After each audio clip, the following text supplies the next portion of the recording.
taking spring's final flower when his life becomes ugly and cold. When death comes upon me like an eviction notice, leaving my soul without a home, I'll be sure to haunt your kitchen cabinets with a touch of that graveyard magic.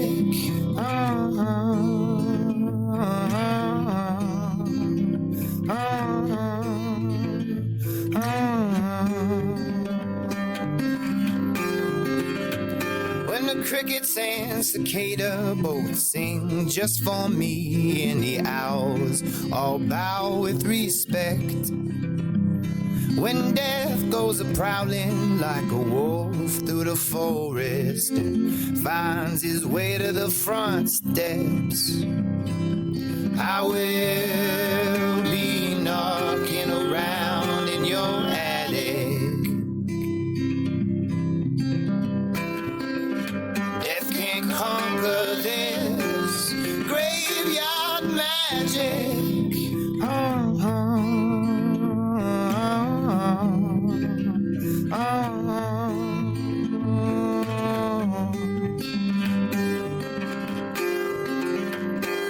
Crows have lined up across the fence in the yard, and the bones of winter's trees all shake with fear as death goes a-howling like an all-coming train, headed west to that final frontier. Our love girl is strange and automatic,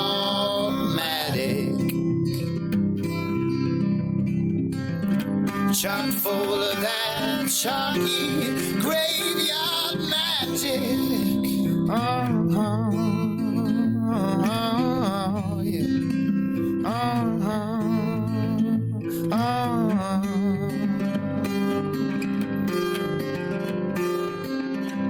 My body gets as light as air, blood trails from the yard up the stairs, and I close my eyes to see you there. I miss you all the best that I can. The spirit pulls for love's legs, sprouts wings as I onward press. And hey girl, as you might have guessed, I'll be that angel singing to you from the band.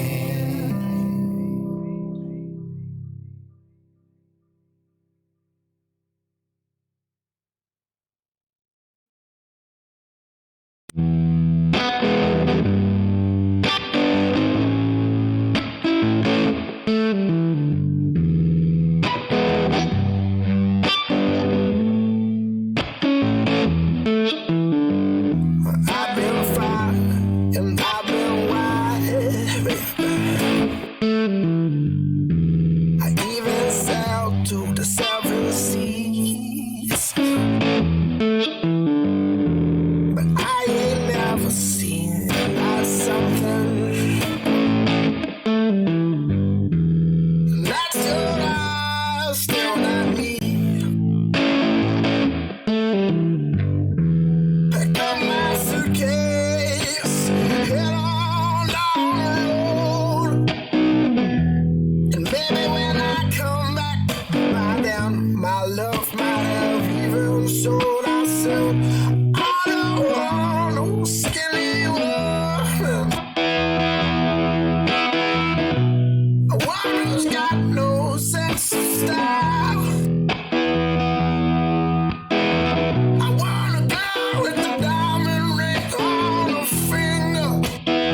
the truth will set you free. Oh, maybe pain and sorrow, there's no tomorrow.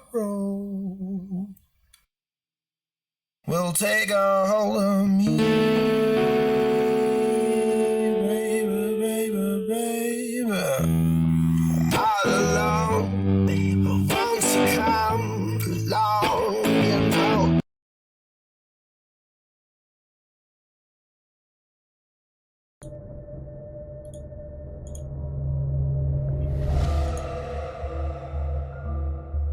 Did anybody survive? Not a soul. No. I was trying to sacrifice your honor by being Lord. I'm trying to get as close as I can to him, and as soon as his guard is down, so he can't use his wits against me, I'm going to shoot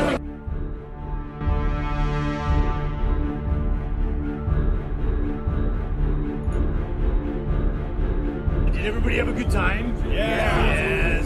What do we think of Tales from the Terror Tomb? Horrifying, yes.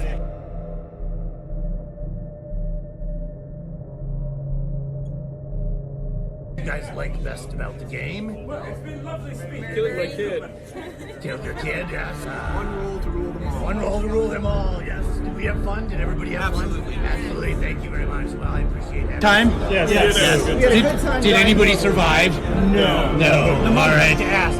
Did anybody survive? No. Everybody have a good time? Yes. Did anybody survive? No. I can't think of anybody I'd rather kill. Look at all those folks having fun. All right. All right, you bet. I mean that's a good indicator of a good game. People have fun. You're Yep.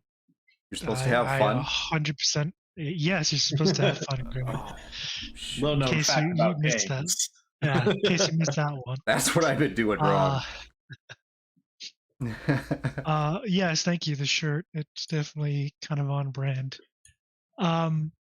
So tonight is episode 47 of the update log, and we are joined by a very special guest, James the Geek Pearson, who is a content creator and creator of games. But before we jump into that, I'm Rob. With me are Matt and Greg, as usual, as my co-hosts. And this is the Update Log, episode 47. And we're going to have a Razzmatazz shirt made for Rob and make him wear it. That's fine. I'll wear it as long as the logo looks good. If it looks like crap, I ain't going to wear it. Damn, bro.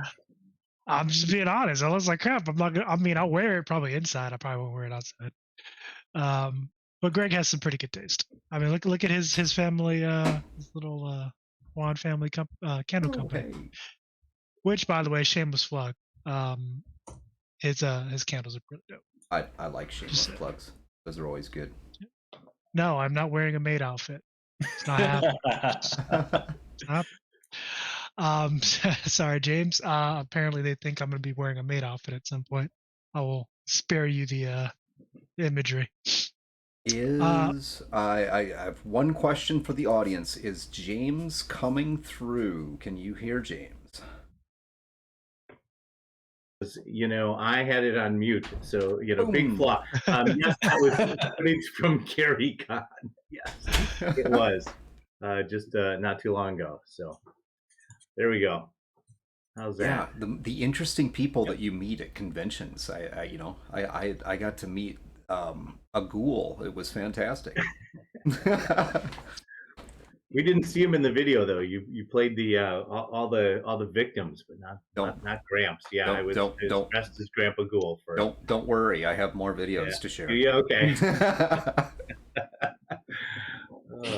Well, thanks for having me on, guys. I really appreciate it. Thanks for. Yeah, I mean, yeah, we always like connecting with content creators and fellow game developers such as yourself.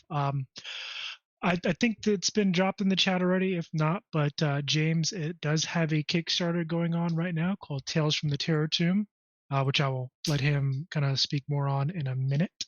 But yeah, James Pearson, or James the Geek, as he is known in some circles, is So special guest for the night. And with that, I will turn it over to you, James, so you can introduce yourself to our audience. Well, great. Hey, again, thanks for having me on, guys. I really appreciate it. It was good meeting Greg at Gary Con. And James the Geek, and my claim to fame currently, I guess, is Tales from the Terror Tomb, a project I'm working on right now. And as Greg mentioned, came with a fabulous costume that I wore at GaryCon to shamelessly plug this, but and a little character I made. But yeah, I so it's a want to show game. those videos. Yeah, be my guest. They were fun to make, and it was silly and got a little bit of attention. You know, I was at the con, and you know, as a small indie publisher without a book, without a booth or anything, it was like, oh man, how can I create some buzz around this? And I decided to kind of go all out and dress up like Grandpa Ghoul, the horror host of the book, and it paid off. It worked out well. So it was fun. And people at the table enjoyed that character. So it was good. Well, you did it very well. That was the thing. Right. So I really am a creepy old ghoul. What it comes down to. is that the moral of the story? Yeah, the moral of the story. Yeah. So, yeah. What else do you want to know? I'm glad to share anything you guys want to know. Well, let's talk about the Kickstarter and kind of what I guess what was the inspiration for it. Kind of what give us a little bit about those details there. Kind of how did the development process go, things like that. Yeah. So and I talk about this in the book, but there's the the comics I read as a kid did not have guys in stretchy bright tights, flying around.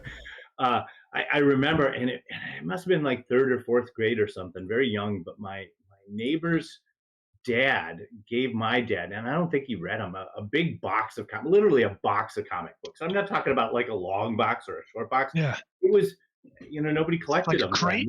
It was like back in the early 70s, and so. Mm-hmm.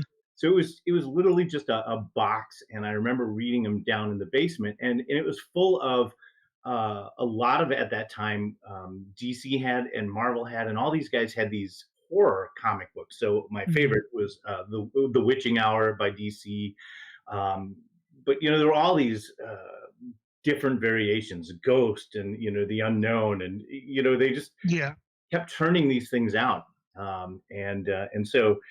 That's what I grew up with all of these comics like that were not superheroes. Yeah, so that explains a lot, apparently, about my. So I've always been a horror fan, a horror comic fan. I have a real short attention span, so those anthology comics work well for me, and a short, concise story. So that was kind of the thought about it. The other, I guess, background or information about it is, I like to, especially at a con or with my friends, I like to play games that just make us laugh, good stories, have a good time. Even though the goal of this game is ultimately a total party kill by each other's hands, it's still a blast. One guy in an interview asked, well, what's the sense of playing if everybody dies? And when you look at other games like Fiasco and in the Savage Worlds setting, there's a great Savage Worlds universe. There's a great setting called Necessary Evil that Clint Black wrote. And in all these settings that my friends and I have played, you get to play bad guys, and that's kind of fun. So Terror Tomb, based on those those old anthology comics, with the twist that, unlike some of those comics, there's nobody that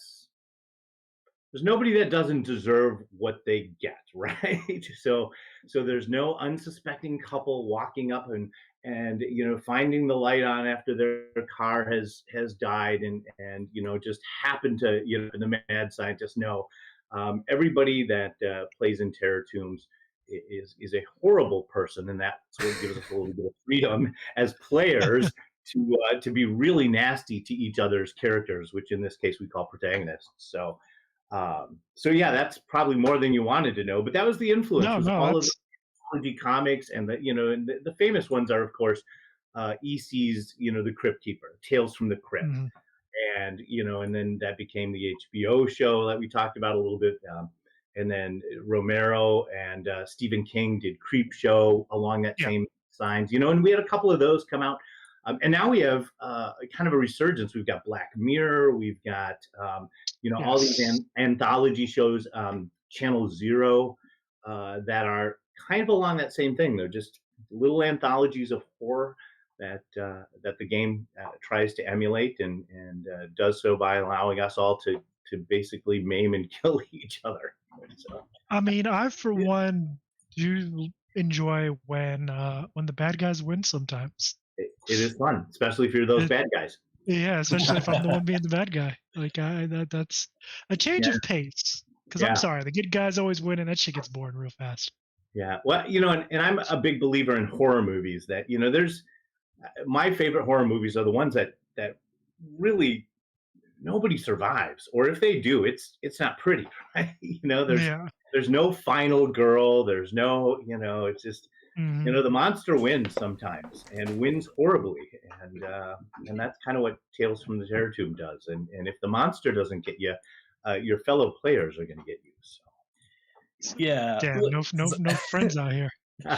Yeah, I mean, you have this tagline on your Kickstarter: a truly terrible tabletop RPG for particularly putrid players.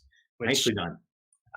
which Love the alliteration. I'll admit, I'm a sucker for alliteration. So I like that tagline a lot. And from everything you've said so far, it seems like this is a game that really encourages players to kind of encourage some rascally shenanigans where they kind of get in each other's way, potentially leading to the others or even their own downfalls. Why don't you tell us a bit like how that like happens? Like what is like a session of your game look like? Yeah, so it's got a kind of a particular structure, and that's based to emulate the stories we're trying to tell, right? Mhm. So it always starts with an epilogue, and usually that's Grandpa Ghoul that's going to come on and say, "Hey, boys and ghouls, welcome to tonight's victims. And we're all going to die horribly." And he introduces the show, and Right. so there's always kind of a little. Did you practice that, Matt? Yeah, I practiced it a lot.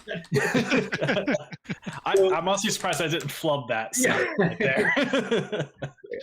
And you remember the horror host of the shows, they always used a lot of alliteration. So, They Grandpa did, Ghoul's yeah. that kind of character, and he's always full of bad puns, and kind of introduces the show. And here's what the setting is before us. And in a typical game of the Terror Tomb, that's kind of where the setup will stop. So the horror host, the game host, the horror host in this case, might say, "Hey guys, tonight we're going to play in 1920s. We're in Egypt. We're all part of an excavation, and we have just uncovered a tomb. It's probably the find of the century." And that's kind of where it would stop, and then we would make characters based on just that little bit of information, because of course they're going to die. So right.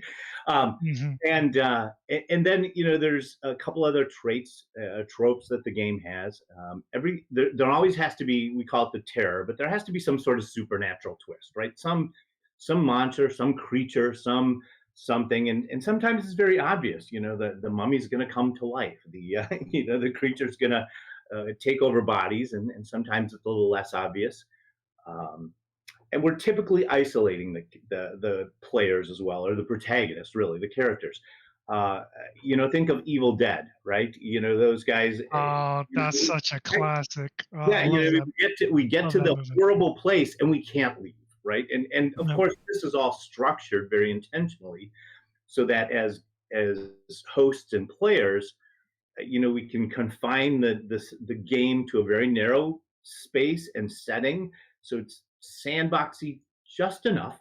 And then the Goosebumps stories too. And then we kind of throw in this horrible people with a horrible supernatural event, and we see what cooks up, and who's the first to use that terror to do somebody else in. So Mhm. uh, And then at the end, there's a little epilogue that the game host and or the players will get to kind of go through and say, hey, here's what really happened in the end. And I don't know if you've ever played Fiasco, if you guys have ever played that game, but it's I have not yet, but I'm you're interested in the now. back game, yeah, and it's got a similar mechanic at the end where we just kind of wrap up the story as the scene pulls away and see everybody's final demise. So that's the overall picture of the story or of a setting or a scenario, I guess. So everyone typically dies. They try really hard not to, but the other tagline is if at the end of the evening we've backstabbed, maimed, killed, or worse each other's protagonists, then we had a good time. So yeah, you got to go into the game knowing this is a horror game. It's lethal. It's a one shot. There's no, there's some other similar games that have tried to emulate that. Even Tales from the Crypt had a game back in the 90s. I didn't know that, actually. I did not know that. Yeah, and they produced their own product, and I don't remember the publisher. I have a copy of this, but they produced a couple of books, a core rule book. And then there have been a couple of other publishers that have done some similar things. And the way they get around that is they say, well, we're doing a quantum leap kind of thing, or we're actors in a scene for the evening, or something like that. And not so with Tales from the Terror Tombs. I mean, you're just here you are, and if you die, you die. But that being said, death does not take you out of the game, so that's good. So you can do that. And oh, really? Okay. Can you dive into that a little bit? You said death doesn't take you out of the game. So let's say you're the unlucky first, you get killed in the first 5 minutes of the session. Do you get to haunt people? Please tell me you get to haunt people. Oh yeah, absolutely. So and this was again very specific because of course people are killing each other off, and it usually doesn't happen until about the middle of the game. Things kind of escalate to that, and but I wanted to figure out a way to say, oh, man, if somebody dies, I don't want them to leave for an hour, right? How boring is that? So there's a mechanic in the game we use. A lot of games have drama points. Bennies, inspiration, some player mechanism resource that they can spend to do awesome things, right? Yeah. And in Lester Smith, who designed the rules that the game is based on, Terror Tomb is based on, he has something like that in his basic rules, and I threw those out and created something else. So, so in the original D6 by D6 rules, there are drama points that you can spend to aid yourself. And that's no fun. So I turn them into terror tokens, and you get these resources. You earn them, just like bennies or drama points. The horror host can hand them out, or you can start play with them. But you can't spend them to your own benefit. You can only spend them to the demise of another protagonist. Okay. And so as you're doing this, it becomes, and you do like there's a way to gang up because it changes the pips on the dice, right? As you do this. So Greg and Matt might decide, Rob is standing really close to that crevice, and I, as the horror host, might say, scumbags. Yes, hey, absolutely. Rob, absolutely. make an athletics roll or make a roll to see if you get pushed in. You might succeed, and Matt and Greg might say, "Oh no, he doesn't," and then they might start changing your. That would right? absolutely be a "This is Sparta" moment right there. Yeah. Oh man. I honestly, I really want to play this game now because that just sounds like a whole load of fun. It is fun, and people get into it, and it's good. Just messing with people along the way. Oh man, that's great. Yeah. Okay. It's definitely a very unique approach to a tabletop game because most are very cooperative by nature. This seems to go completely in the opposite direction. Which honestly, at least from the way it sounds like, it sounds like like again, I agree with you, Matt. It's in the opposite direction, but still cooperative in a way, just cooperatively antagonistic. that Oh makes yeah, Yeah, I think it's because like there's that expectation that everyone's gonna die anyway. That they're like, no, I guess like no hard feelings. oh yeah, Yeah, yeah. And remember, all the protagonists are terrible people. I yeah, mean, Yeah. they to be all have their expected. own dark desire that they want to accomplish by the end of the game, and then they Mm. all have what we call a shadow of the past, and that's like the backstory, the horrible thing you did, the person you murdered, or the theft gone bad, or the whatever it was that you did that makes you just a truly terrible character in the game. Um, Mhm. but then we reveal that throughout the game, and it's very meta. It's very much for the players. I mean, Gotcha, you gotcha. reveal it panel by panel throughout the game, Mhm. and people start to go, oh, as they piece together what you did. So, And, oh, and this it, and guy's a it, scumbag. yeah, it does. Oh, yeah, and it doesn't really affect us as characters in the game, Uh, but it affects us as players, so that we can go again. Now we have that agency to go. Well, I really like Greg, but his character, his protagonist, is a dick. no, you had it right. And You had it right. The I don't player, feel player. bad about ganging up on Greg and giving him what he deserved, right? And so those mechanics, those three mechanics, really are what made it work, I guess. Mhm. Made people go, okay, it's okay to do, and it's still funny because people will still like want to spend to help somebody. I'm like, no, you can't do that. Oh, I can't help him. No, no, Yeah, no, yeah. he's gonna It's- die. Dark, Yep, he's gonna die. Yeah, yeah. So Dark Unholy Pawn is never going to let me live down that version of Sparks that I played, I swear. Yeah, you definitely played him as a bastard, that's for sure. That's Grimwolf says is, the is, betrayal. isn't that kind of the aim, though? From in a certain way, it's kind of the aim to make your player either be or your character either be loved or hated, impactful. If you're that yeah, character that just sits there like the fly on the wall and nobody ever takes notice of them, I mean, you might live to the end, but did you really do anything? Did you really have any fun? right. And the other part of this too is, remember that the terror is happening in the background, and the terror is just our generic term for whatever supernatural thing is out Is there, and it could going on. be it could be something as obvious as hey, we're at the Emerald Grove camp for the kids in the summer, and the terror is the stalker, right? Oh. I mean, it's very Mhm. obvious, Uh-oh. right? This just took on sort of a Blair Witch Project sort of feel now. Yeah. Yeah. The terror could be the mutated wolves that surround the cabin so nobody can get away. And it could also be something less seen, right? It could be the portal that's going to open up so big it's going to suck everybody into but it's got its own agenda ultimately. Right. And its agenda is usually, if you guys don't get each other, I have a goal of eating souls, or vampire is going to turn people or feed on the living, a werewolf is going to kill, so they're in the background still pushing the story forward. So as a horror host, you get those stalling players, Greg, and we all get them, right? That just kind of it's still a way to push the game forward and go, man, are you sure you're just going to sit there? Okay, well, let's roll. So Yeah, yeah. You gotta keep the narrative going, and I like the yeah, fact that you've had that built-in kind of mechanism where things are still gonna happen. Like it's gonna happen whether you want it to or not. I think this game is designed around being able to draw those people in and engage them.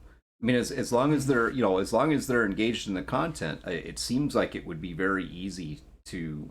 I say easy, but it's it's part of the nature of the game to be able to really kind of reach out and get those people to start to engage in the game in some fashion. So, Yeah. and I love games that are created that way because it makes yeah. life as a DM or a GM or however whatever the many different names for the narrator Sure. of the game is, um It makes your life so much easier when you just have the Yeah, it mechanics does. in play to be able to reach out and really engage somebody and draw them into the game, get them to actually play. You know. Yeah, because sometimes it's pulling teeth that people don't like engage. And again, myself and Greg, we DM quite a bit. And I've had some players that it's like, come on, take the bait. It's like poking Yeah. them with a stick, like, come on, do something. Yeah, it's like do something, man. I'm just handing it to you. I mean, But, I'm not even. You guys are like charging me up right now with we have one person who's part of our playtest group who giving him plot lines is like sending them off to the black hole sometimes. yeah, sometimes, yeah. He's awesome though. He's a good player. Yeah, he's a great player. It's just sometimes I think he gets distracted and just forgets that bro, you have the plot hook right there. Right. You're not using it. It's like, oh, that's an lost in the awesome sauce plot line, but I want to do this. Yeah. he gets lost in the sauce. Love that. Yeah. But I have my next question for you is, a bit of a rewind. How did you get started in game development design? I guess what was that path? What did that path look like for you? On accident, I guess, or slightly purposeful. Usually so, the case. Yeah. I have just in the last few years. I mean, I think I was trying to think of the first thing I ever had.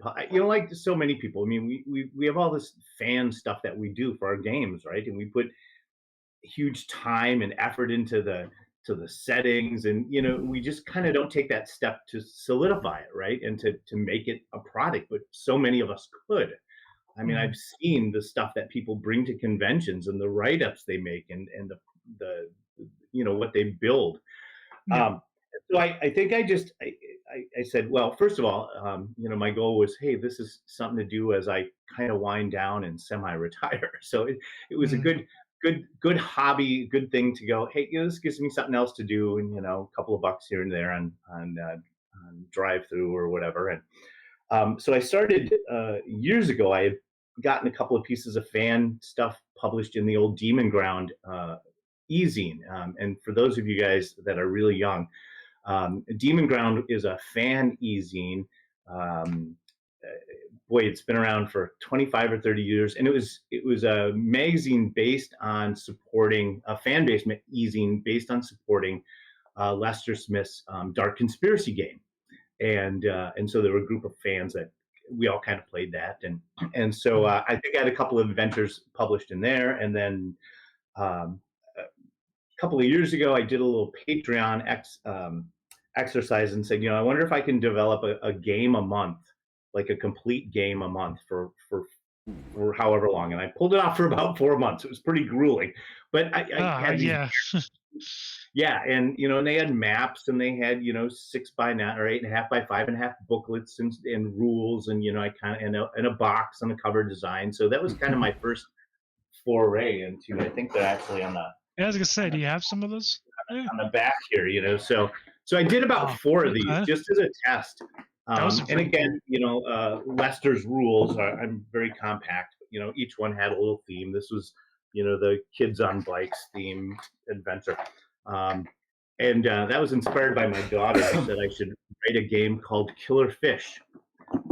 Attack of the Killer Fish. So I wrote a setting based on that, and that was my first one. So yeah, I just started doing this, and then I wrote a adaptation of Steve Sullivan's book, Dr. Cushing's Chamber of Horrors. And again, Steve's somebody I just kind of met. He was publishing this fiction, and I had met him. And I said, man, I really want to turn it into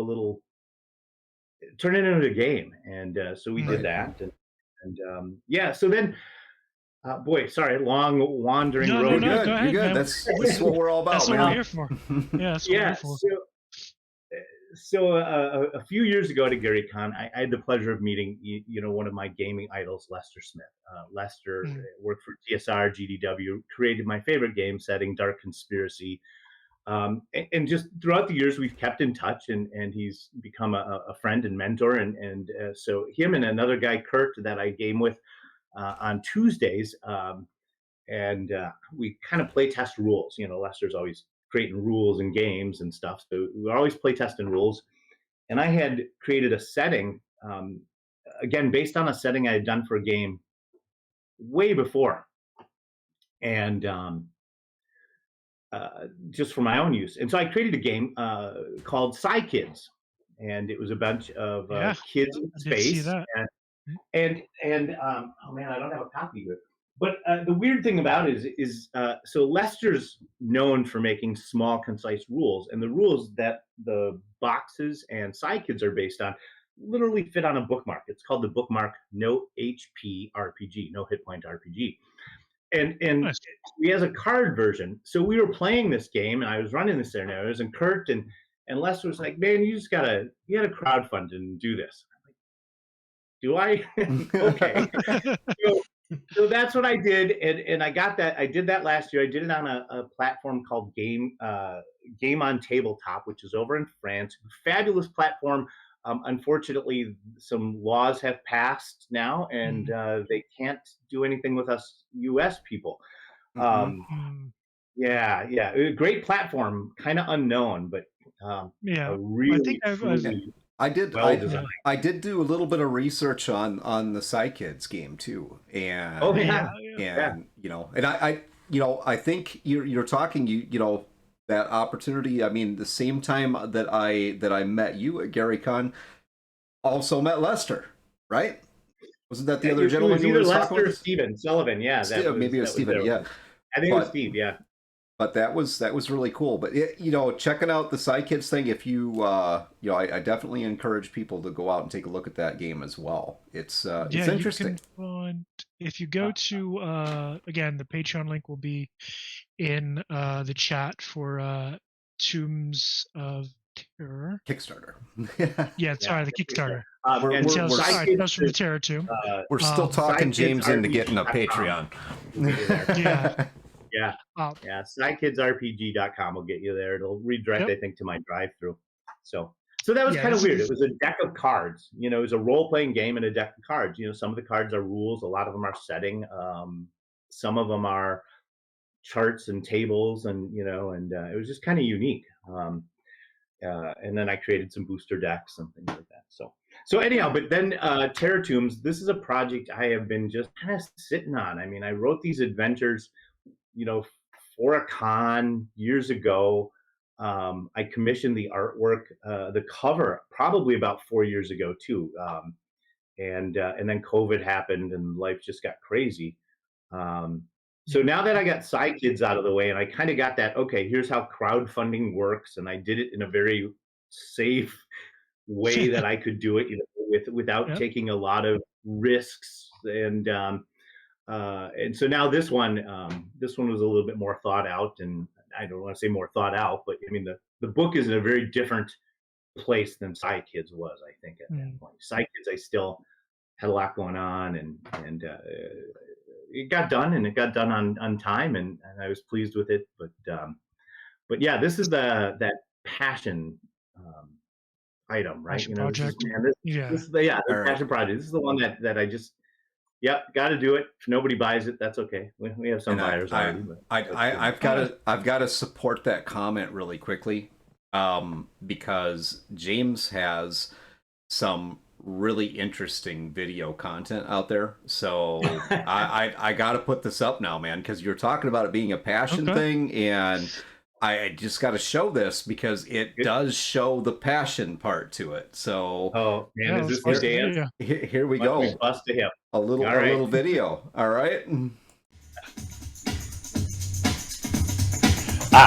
too sexy for my tomb. I'm too sexy for my tomb. I'm gonna leave it.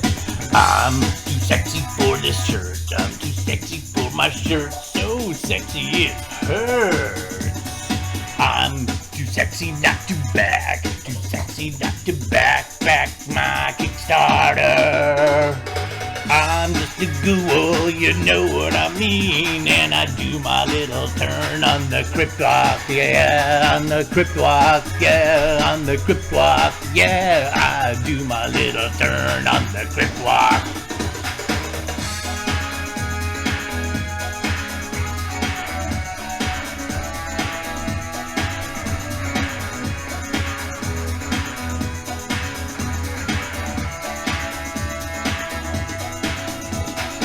I'm too sexy for my hat, too sexy for my hat. What do you think about that?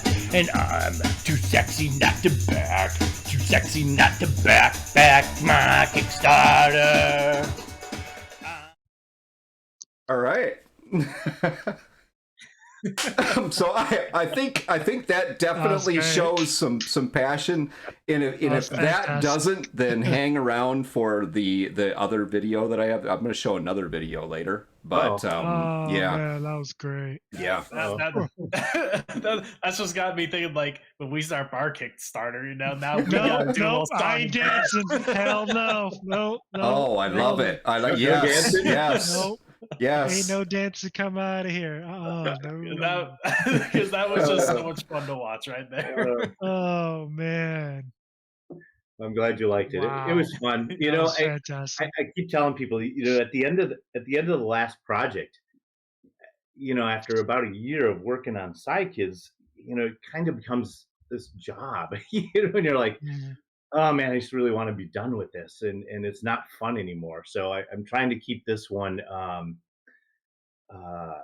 lot more fun. You know, the whole ride along, and just you know, get people to say, you know, this is yeah, it's a mature topic, and we're doing terrible things to each other, but it's really tongue in cheek, and everybody at the table's laughing. I think somebody was posting here that we're gonna start grudges at the table.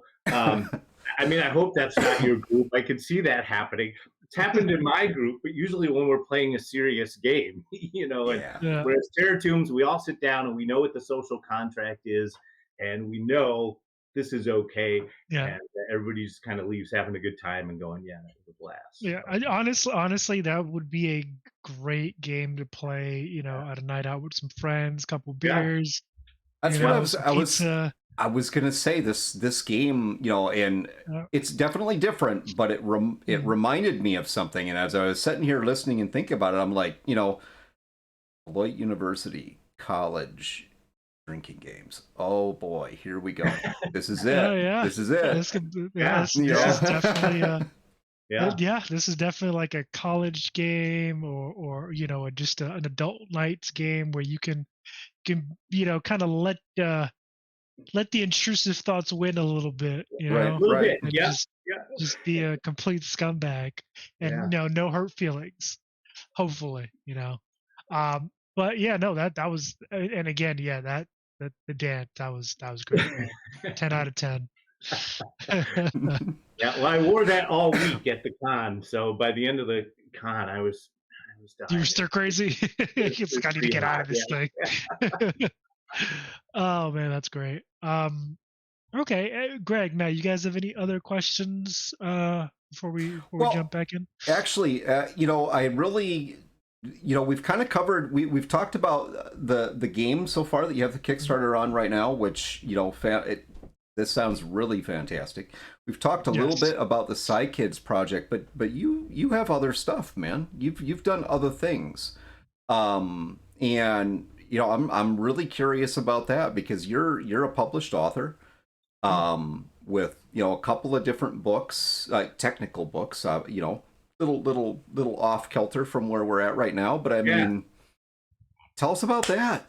You know, what was that like? How'd you get that done? So you know, my day job is I own an IT company. I own a small IT company in Janesville, so I've always liked to write. Obviously, as a game player, you know, we're constantly writing and creating stories and such. And most of my writing has been business related. You know, sales, marketing materials. white papers, those kinds of things.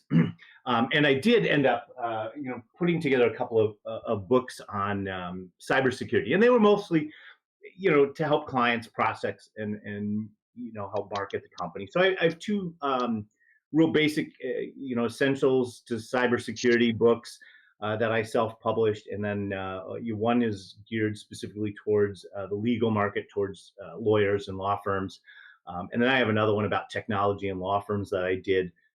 And then I do some other writing. Again, with my company right now, we are dealing with a lot of small law firms. So I write for the Wisconsin Lawyers Magazine in Wisconsin. I get published there a little bit, but yeah, the books were all self-published. Everything I've done so far is pretty much been self-publishing, which has been kind of an adventure in and of itself. And I think partly has led to it's helped. All of that's helped, right? Get me to, okay, how do I publish a book in today's market using self-publishing tools, and how do I arrange images and graphic, and what is and you start learning about what is a gutter and a layout, and well, it definitely gives you a profound understanding. That's how many, there's so many, and just talking about the games and RPG world, there are so many games out there. And right now we're kind of dealing with a high watermark, a flood of new games that are coming into the marketplace. But most of these folks, and we work a lot with like Free League Press. We work a lot with Artel Soria and different groups that are larger publishers. But most of the time, and I hate to say it this way because these are great companies, love them to death, very easy to work with. But most of the time, if you're creating a new small game or product, that may or may not be an option, and probably leaning more towards not an option. So you've got to, if you really want to get your message out there, then you've got to develop that understanding. You got to go and figure out these things. What is the self-publishing journey? And what was what would you say the most challenging thing for you was to do that? Early on, it was just figuring out all the pieces to make it work.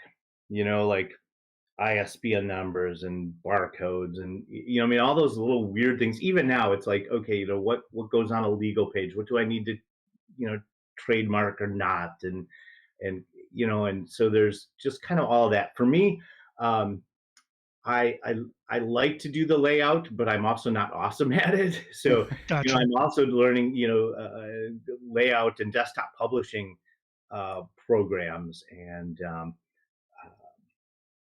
I think the other hard thing too is, as you guys know, that anybody that writes, after a while, you're just so close to it, and you can't possibly read it anymore and catch any other issues or problems. I mean, you just, and so realizing, okay, especially for this project, right?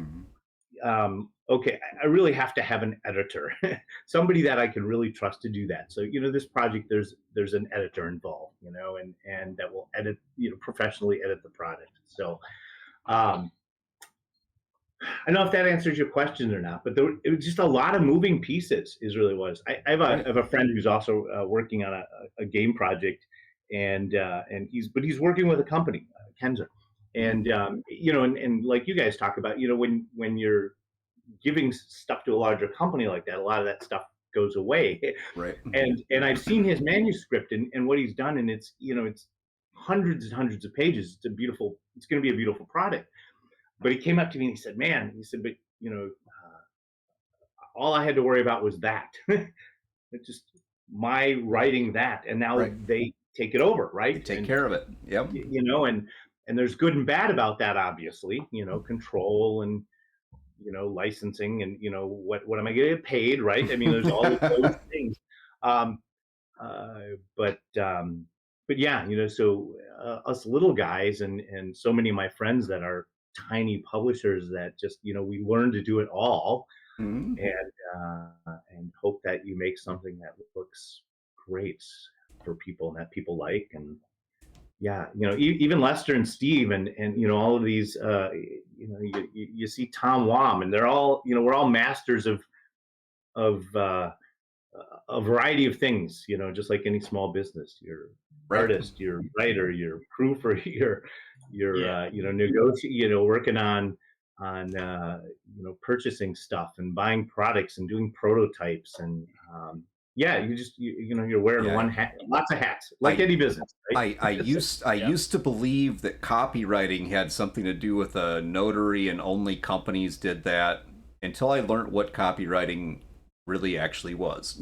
Yeah. Yeah, so likewise. Yeah, like I started looking into copyright. I was like, oh wait, it's way more than just what we think it is. It just there's levels to it. I do have one side question. Oh yeah. I see there's a gentleman by the name of Derek Arneson on your team. Is Yeah. he related in any way, shape, or form to Dave Arneson? I don't think so. Okay, I had to ask. Yeah, good catch. Yeah, I know. As far as I know, not. Yeah. Like, Derek, wait a minute, I don't remember if Dave had any siblings or yeah, not. yeah. Yeah, great thing. It's one of those things where it just, I've been fortunate enough to meet really cool people, and our industry is just full of real cool, caring yeah. people that just are just awesome. And so, Brad McDevitt, who did the original cover for me, my intention was always to work with Brad, and just Yeah. keep going. And so, of course, I did that with him years ago, and now he's full time with Goodman Games. So, we can't All work right, together. congratulations to him. Yeah, great for Brad. And we still keep in touch, and he's a great resource and mentor. But then I had to find, like, for Side Kids, I had to find something else. I'm like, oh man, what am I going to do? And I just happened to run into Derek at a farmer's market at town, and he worked with my wife. They worked together. So, Nice. he's got a booth. He's selling his artwork. He's just trying to make a name for himself, and we get to talking, and my wife and he know each other. And so it was one of those things where when Side Kids came up, I just said, is this something you're interested in? And it worked well. And so now I came back to him and said, well, can you draw Grandpa Ghoul, because we have to reproduce him, and he did. And I said, okay, I'm happy with that adaptation. And yeah, and now we're just kind of working together. So how do I get a Grandpa Ghoul T-shirt? Yes, well, it's funny you should ask, as I'm doing my prototypes here. I think I'm going to do them as an add-on after the Kickstarter. Nice. I'm looking at doing them as a little something people can buy. I never think people want that kind of stuff, right? No, t-shirts are great. Yeah. Greg needs a Grandpa. Hey, if people like Grandpa Ghoul t-shirts, I gave out pins, buttons, at the con. Again, all of this was me thinking, Greg, well, you see at the cons, and I know you guys have been to cons, but there's just, people spend all this money on these printed flyers and brochures, and they leave them in stacks, and then they just take them and they trash them. And I'm like, man, right? How horrible is that, to spend hundreds of dollars on stuff that's going to get trashed? So yeah. When I went to Gen Con 50, like I think it was like 2017, 2018, something like that. I still have like the stuff that I got there, like the little flyers and I have that tucked away somewhere because it's memories, man. I mean, it granted, Gen Con is definitely, at least because I haven't been to Gary Con yet, planning to go next year. But from what Greg, told me, it's definitely a more intimate, kind of a smaller scaled version of of your atypical kind of big name cons. I remember going to Gen Con and when I tell you I was peopled out, I was peopled out. 60,000 people now. Right. Yeah, I think the last year that I went was pre-COVID, and it was they had just hit at that time they had hit a new mark for attendance. It was like 56,000 people, Right. and I Yeah, they're just growing. You know, I mean, that's a whole city. That's my town Right. going somewhere else. You know? yeah. I don't. pretty When you look at those two cons, there's Yeah. not a there's not a one is better than the other one. Yeah, no, they're absolutely not. Yeah. different beasts different, yeah. altogether, right? And Gen Con is awesome. It really is, It is. but It it's was. I had a good time. it is an ocean of people. So that's the thing. But there's so much there. I mean, so many opportunities to meet people and to meet people that authors that you look up to, that you read their material, that you love these people, different publishing groups, so you can go and actually talk to the creators. And I mean, I spent this last year, I spent the whole weekend hanging out with Mike Pondsmith. I mean, it was fantastic. But when then you look at GaryCon, now different beast. GaryCon is smaller, intimate. Same atmosphere of being able to meet people. The people are going to be a little bit more geared towards the older TSR crowd, D&D, the D&D lovers. But there are so many people, and a lot of the same types of people, the same celebrities, things like that. You get an opportunity to meet. The thing with GaryCon is you have a little more space to be able to just stop and have a conversation. And with Gen Con, that's hard. That's really hard to stop and just have you keep moving or you get swarmed is really a lot of what ends up happening. So like, and that goes for like if you're an individual kind of like going there to enjoy the con, and that goes for if you're working the con. Like you just it's go all the time. And I mean it's fun though. I would do it again. I mean we'll plan on doing it again. But yeah, there's so many cool folks over in Gen Con. You have Cubicle 7, you got Artel Saurian, you have Fantasy Flight Games, all those big names, and then you have like the panels and stuff like that, which I know they had them at GaryCon. I don't think Greg, you had a chance to go to them, unfortunately. The panels, no, busy. I too busy. Greg made a self-sacrifice and ran. I gotta say, James actually put in more hours running games than I did. He did. Is that true? He did. Wow. He did. Wait a minute. How's that even possible? I ran 8 4-hour sessions, and I think he ran like 9. Didn't you? I ran total of 22 hours a game, so you may have beat me if you did 8 4 hours. That'd be 32 hours, right? I guess I did. I guess you'd have beat me. I don't know. For some reason, I was thinking you put in more than me, but no, 22 hours. 18 were Terror Tombs, and I tried something. So a Terror Tale you can really run in about 2 hours, right? So we can get through most scenarios in about 2 hours.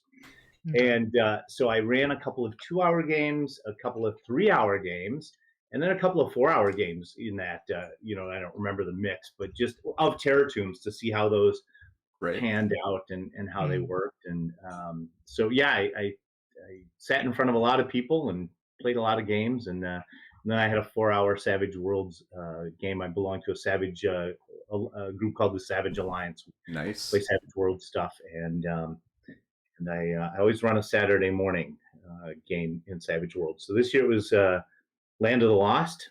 A lot of times it's Thundar the Barbarian. That's my other favorite. So I know. Next year for GaryCon, I think if I don't run Chapter 2 of Beyond the Wall, I will probably not leave GaryCon. They'll probably have to pull me out of the lake down there.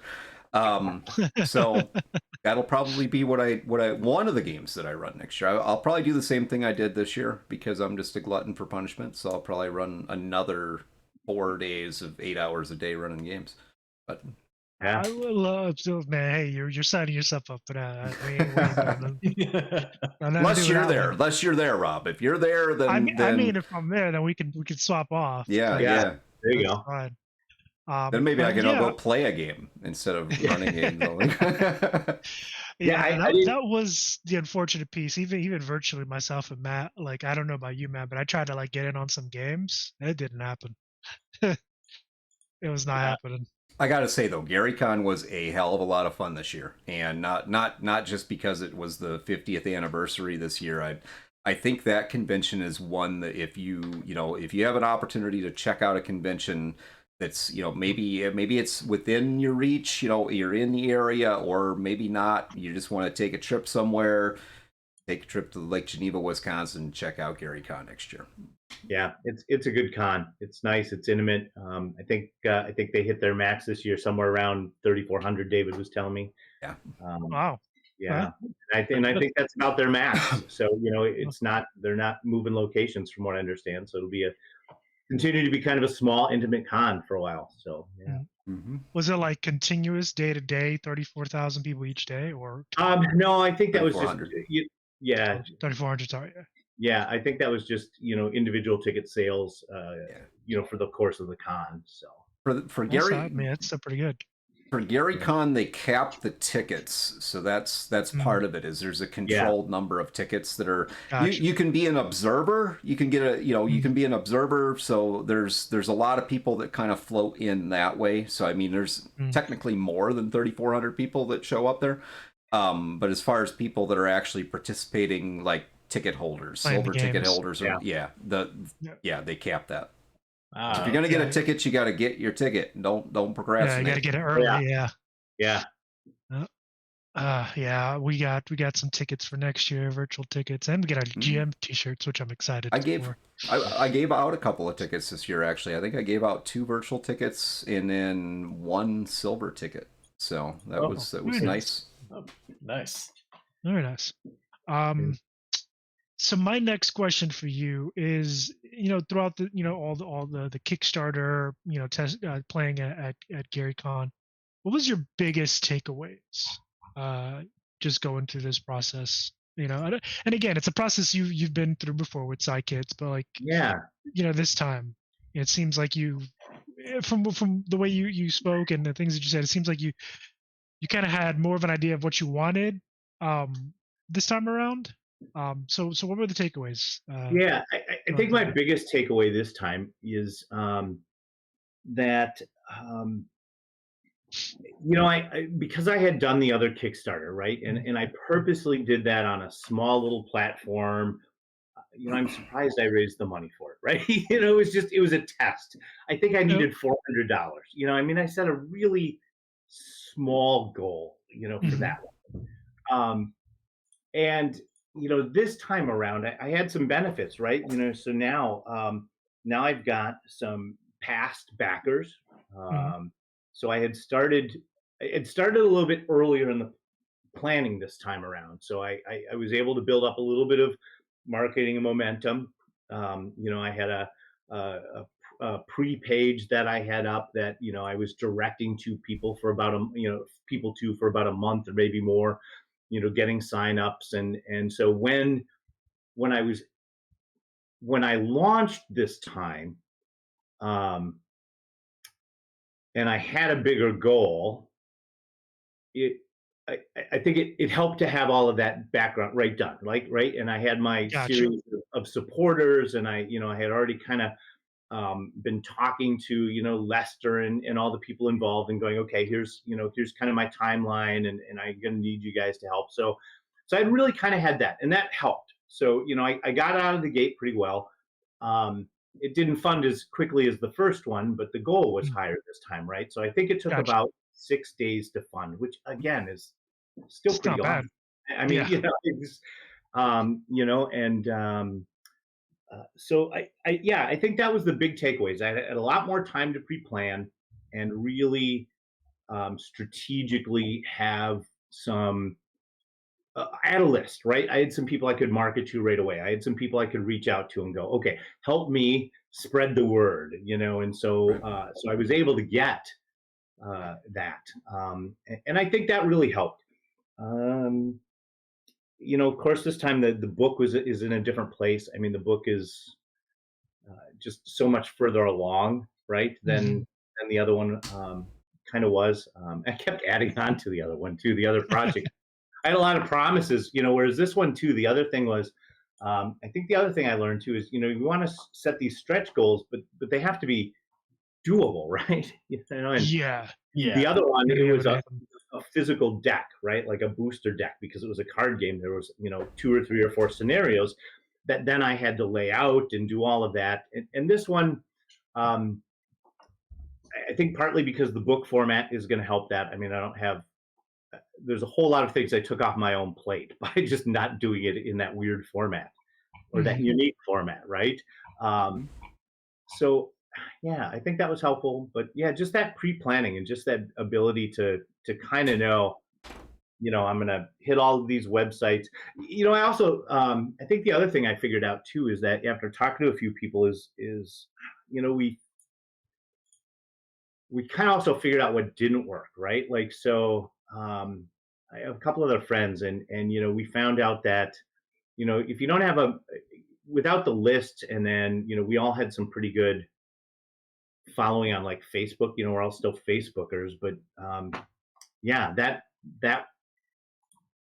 knowing where not to spend my time, I guess, right? And as soon as you Yeah. open a Kickstarter, man, you're bombarded with 100 pieces of spam. Everybody and their uncle. Literally, I'll introduce you to my uncle who can help you with a successful Kickstarter. I mean, that's the emails you're getting like the day you launch it, and so yeah, that was helpful. I don't know. Yeah, it was, and I'm in a different spot with it this time, just mentally and I was prepared for it. I was prepared for the lull, right? I mean, I kind of knew what to expect because I talked to my friends. Okay, Right. talk to me about Kickstarters, and there's the lull. I mean, there's literally a week and a half where nothing happened, but I knew that was going to happen because everybody I talked to says, "Oh, by the way, this happens," right? So don't worry about it. Well, after the first time, and each time this builds, but I mean, ideally, after the first time, you're not starting from scratch anymore. You're starting from experience. Right. Exactly. Exactly. And with some additional resources, right? And even this one, I mean, I put some of my own money into it. Obviously, I mean, by getting some of the artwork before, and and but yeah, time was a bigger thing this time. So I just Right. had more time to prep, and so I could go at a different pace. Also, the thing here too, I really debated about running it over GaryCon. That could have gone either way. And Les and I talked about it because he was just finishing up a Kickstarter for one of his projects. And of course, we're kind of tied because of his rules. So his Right. rules are even an add on to this project. But we really talked a lot about, boy, when do we run this? And I thought, well, let's try over GaryCon, and that worked fabulously well. I have to say, I mean, if I were going to do something else again, I would schedule my next over a con, because what are we doing? We're there demoing the game, Right. and and I was able to go to the table and say the game's funded, guys. So you're playing what will be a real game, Right. and it's not a pipe dream. It's not a it's funded. It's going to happen, and so I think that helped. Sitting down with strangers, people were like, "Oh, this was cool," and they backed it. Right. So there was a good opportunity to demo the game to people that wanted to play, but I wasn't sure. Are people at a con who have already spent money and are going there to spend money on games going to say, "Well, I'm going to spend money on a game that's not at the con," right? That's Yeah. am I going to pre-order something, right? Yeah. And cons are about that instant gratification, and it worked well. I was surprised at that. I was surprised. I bought one book. Yeah, One book. That's it. I bought one Well, book at the con. And and I think get things have I get what changed. you're saying though. But yeah. Yeah. Well, so for example, when Gen Con was still in Milwaukee, I had the opportunity to go a couple of times there, and I remember, Gen Con and Origins. That's when people released products, and you went to the cons because that's where you were going to get the product. We didn't have, you might have an FLGS, local game store somewhere. You might Yeah. have, something, but we didn't have Kickstarters. We didn't have drive through. We didn't have, Noble Knight Games that could send us anything we've ever dreamed of. Right. And so I remember going to Milwaukee with some friends, and buying Shadowrun Third Edition because that was the only way to get it. Right. I mean, and they were numbered and signed. So I think part of it too is that we've just, like you said, I don't go to cons very often to buy games anymore. I mean, I just don't because we own the games. We just buy them. We can get them. They're accessible. Mm-hmm. So yeah, I think that kind of helped because people are used to doing Kickstarters for games now, and oh yeah, I get it. I get how it works. Whereas my family's like, so what's this Kickstarter thing? I don't get what you're doing. Right? What's this crowdfunding stuff? Can I just give you $20? Somebody's gonna kick you to get you started. Hell, I can do that. Yeah. So, oh man. That was so that was a weird thing, and I'm glad it worked well. It worked well, and yeah. So, there I go, getting long-winded again. Hey, that's okay. That's quite all right. Trust me, this episode is about you, man. It's about the process that you went through to get this put together. Well, I think you've got a lot of valuable things to share, James, and that's the because you've been through this. You've been in the trenches, and put your head down, figured this out. One key piece that hasn't been mentioned here, but is very, very important, is the networking piece, which you've alluded to. Yeah. So and I try not to refer to it that in this particular aspect of my life, because that's all the business stuff. I don't want to do it, right? So right. So here's where I was just fortunate enough to, again, meet some of these cool people that were my idols that I just was able to keep in touch with, and meet other people through them. And yeah, again, most of the people that are in this industry are just, they're good people, and if you go to any of the cons, I mean, people are a lot of independent publishers there, and people that are willing to share, their knowledge and their information. And yeah, so I don't know that it was networking just as much as, I had the great fortune of meeting some of my mentors, and they've been very, very generous with their time, and I'm just real blessed with that. So yeah, but yes, it is a little bit about who you know, and even those mailing lists, So I guess if anybody's out there thinking, how can I do this? Well, find something that you can start collecting, all your friends' names and contact information, and put that into a database somewhere, because exposure, you bet. Well, yeah, and the other thing that we have to get over too is just that, man, it feels like you're bugging people, and I take that away from doing sales and business, right? It's like, man, you're thinking, geez, I emailed Greg 6 times this week. Well, chances are Greg saw one of them, right? So we always kind of feel like we're hitting up our friends and everybody, but it's not perceived that way by other people. So yeah, collect those, and just keep track of who you meet and add them to your list. And I met and I can't think of his name right now, but he Skeleton Key Games. And he's shifted his product now, where he does these beautiful scrolls based on D&D spells. So he illustrates this. You want a fireball? Here's the spell, as we would interpret it and put it on a scroll. But he used to do these 2D maps through drive-through for years. I mean, I own so many of those maps. Just you'd buy them for like 99 cents or $2 or something. You get these great maps that he would create.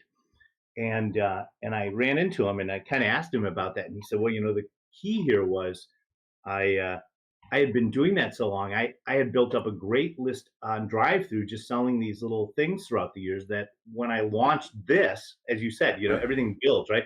When I launched this, I literally sent out an email to my people, my 2,000 previous customers. It was some ridiculous number he had at that point. He said, and I instantly had sales, right? I mean, because he had so many contacts. So yeah, it's who you know, and how many people sometimes, and how you if you build it, they will come. Only happens in Hollywood. So it really does. Yeah. Yeah. Only happened in that one movie. Good SEO now, right? Yeah. If you want people to know you exist, you gotta you got to put yourself out there to make them know that you exist. Yeah. You know. Yeah. That's the crazy Grandpa Ghoul crap. Yeah. Yeah. No, for some reason, like the image you have of Grandpa Ghoul, somehow it gives me almost Uncle Sam vibes. Like I could see him on a shirt, like pointing forward, like I want you for the two. You know, I don't look like that. the original guy though, so that's the. That's a good one though. I like that. I like that. I want you for my next victim. You know. Maybe that could be your next design. There we go. Okay, so now I've got another. Now I got another choice to make for the T-shirt. Thanks, man. That'd make a great T-shirt. Honestly. Yeah, that would. Yeah. All right. Well, maybe that'll be option number 2 for the T-shirt. Is the I want you as a victim T-shirt. There you go. So right. I have another video I want to share here. Yeah, let's share more videos. Okay, we got another one. Yeah, this is interesting. Hold on just a minute. I gotta get it. Where is it? You lose it? I might have. Hold on just a second here. Let's see. There it is. Oh yeah, here it comes. We're good. Love that intro.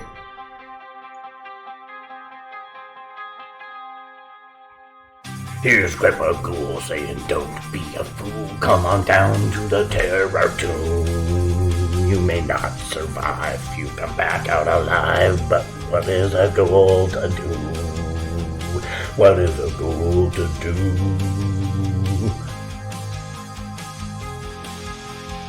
Fully funded with 2 weeks left to go. With more backers like you, we'll see this monster grow. Back to ghoul. Back to ghoul. Don't be a fool.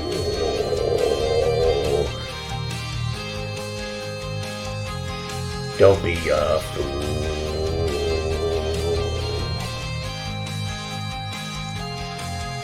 Back to ghoul.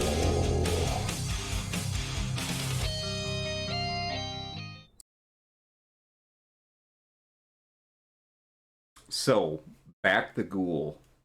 Back the ghoul. There you go. There's another shirt. You got back some moves, James. You got some moves. So what was the motivation behind that video? Oh man, it's just I kind of started. I have no idea why I'm sitting around going,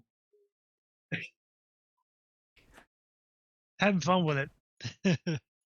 Absolutely. Kill this. Hold on. I'm telling you guys, we're gonna need to do a song and dance too. Yeah. James over here got 2.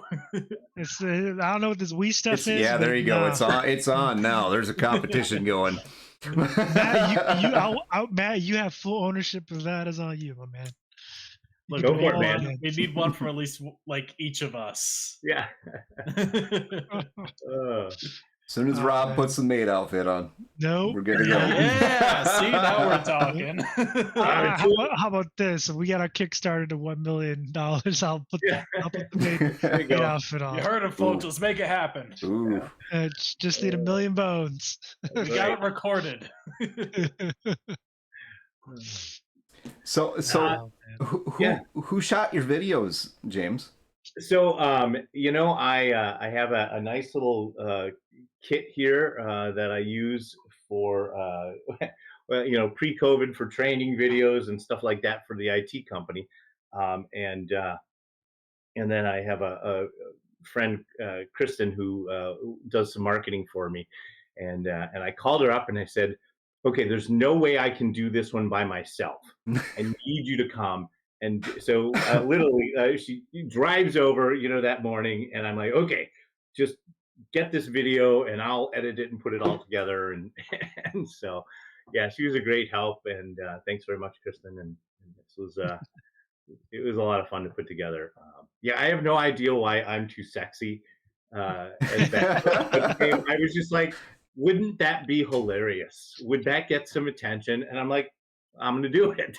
And absolutely got some and it was fun. And then the next one I was just like, oh man, now I gotta, that one was April 1st. So that's where the Don't Be a Fool, Back the Ghoul came from. I released that one on April 1st.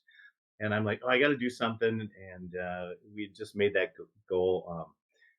And the hands are a lot easier to do with than the whole makeup costume. So, and then the background, that's all stuff I have. I'm a big Halloween nerd, so I do a garage in my house, and I do a maze every year in my garage for the kids in the neighborhood. And so somebody says, "Where did you have all that stuff?" Well, I just have it in my garage, just there. I just already had a tomb background. Right. I mean, hey, if it works, it works, man. And that's definitely unique and eye-catching. I like it. Yeah, yeah, definitely. Like, this is something I've always said, that, like, you can really tell when when a person has a lot of fun working on a certain project. They're passionate about it. They're loving the work. They're having fun. It really bleeds into the game itself. Mhm. And there have been so many games I've played in the past where you can just feel it, that the people making it had so much fun. And just seeing like the stuff you've been doing with those videos, I can tell you've had so much fun, and I just know that has bled into the game, and that it's going to carry that spirit in it. I'm excited to play that, actually. Well, that'll be our next. Definitely wanna That'll play be it. our next broadcast, guys. We'll do a live play, or I'll just do it with you guys. That's fine too. Hey, if you're volunteering to run this game live, then make it happen. We'll absolutely make that I'm happen. actually going to do it Friday for somebody. So I would definitely run one for you guys. We could plan that out. Okay. Oh yeah. Yeah, let's plan that out. I would love to backstab both. If you're these super things. nice and you pledge lots of money, Grandpa Ghoul could make a special appearance on the game. Listen to that. That costs extra though. That's Yeah, but I mean, no, that sounds great, honestly. We'll have to talk. We'll have to talk some more about that on the Discord, James. Yeah, absolutely. I'd love to do that. That's great. So that's the other thing too, guys. Is I figured out this time. I was really kind of like, well, what happens afterwards? Once it. So I will have some late pledge functionality this time around.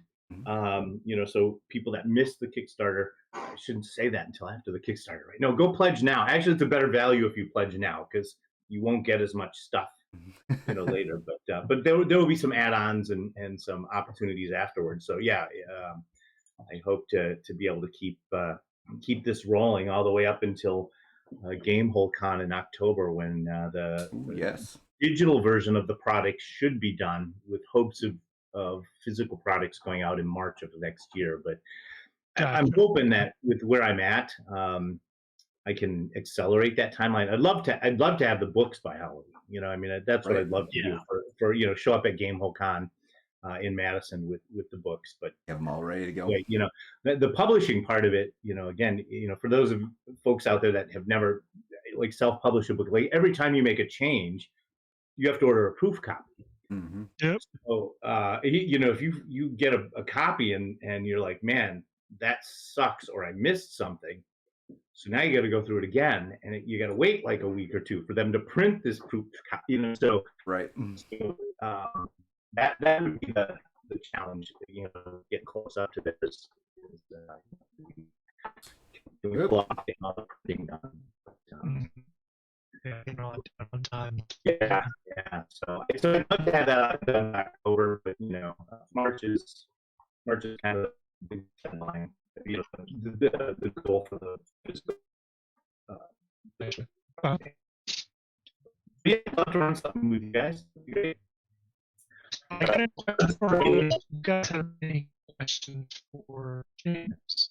Anything you guys want to know about after checking out Kickstarter? Yeah, I mean, I know a question flipping through my mind right now, because you mentioned your game is kind of based on an existing rule set, correct? Yeah.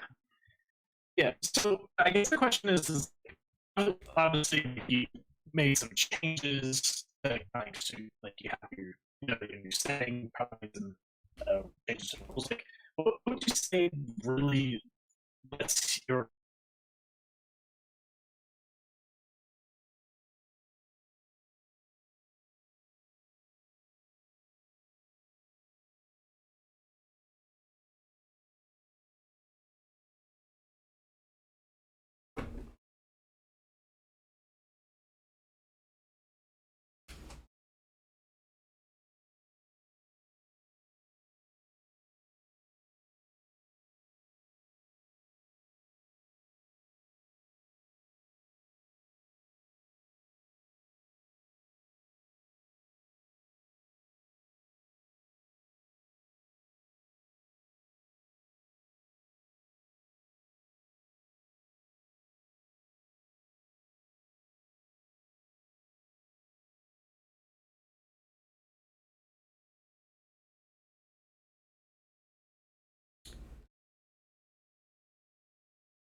Whoops.